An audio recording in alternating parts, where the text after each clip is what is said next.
नमस्कार, आप देख रहे हैं माटी की आवाज न्यूज। मैं हूं आपके साथ अभिषेक। चलिए नजर डालते हैं आज की बड़ी खबर पर। नेपाल में फंसे भावनगर के 43 से अधिक तीर्थयात्री लौटे। हिंसक विरोध के बीच हेमखेम भारत सीमा पर लौटने पर जयकारे। राजकोट के 30 से अधिक लोग 21 सितंबर तक लौटेंगे। नेपाल में चल रहे राजनीतिक संकट और हिंसा के कारण गुजरात के 300 से ज्यादा लोग नेपाल में फंसे हुए हैं, जिनमें भावनगर के 43, अहमदाबाद के 9 और राजकोट के 50 से 55 लोग शामिल हैं। इन सभी लोगों को स्थानीय होटलों और वृद्धाश्रमों में सुरक्षित रखा गया। हालांकि केंद्र सरकार और राज्य सरकारों ने इस संकट की घड़ी में एडवाइजरी जारी कर यात्रियों को निर्देश जारी कर दिए तथा फिलहाल नेपाल के लिए पर्यटन प्रतिबंधित है तथा नेपाल भारत सीमा पर कड़ी सुरक्षा रखी गई है। गंतुकों से काफी पूछताछ के बाद ही उन्हें अनुमति दी जा रही है।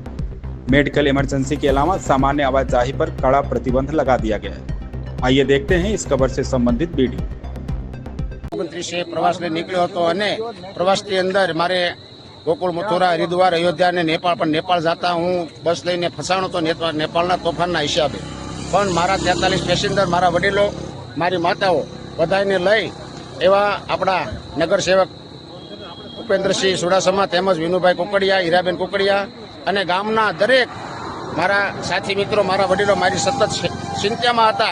પણ અત્યારે હું બેન શ્રી નીંબુબેન બામણિયા અને માન્ય શ્રી જીતુભાઈ વાઘાણી અને उपेन्द्रसिंह चुडासमा ये मारी साथे आखी रात कॉन्टेक्ट।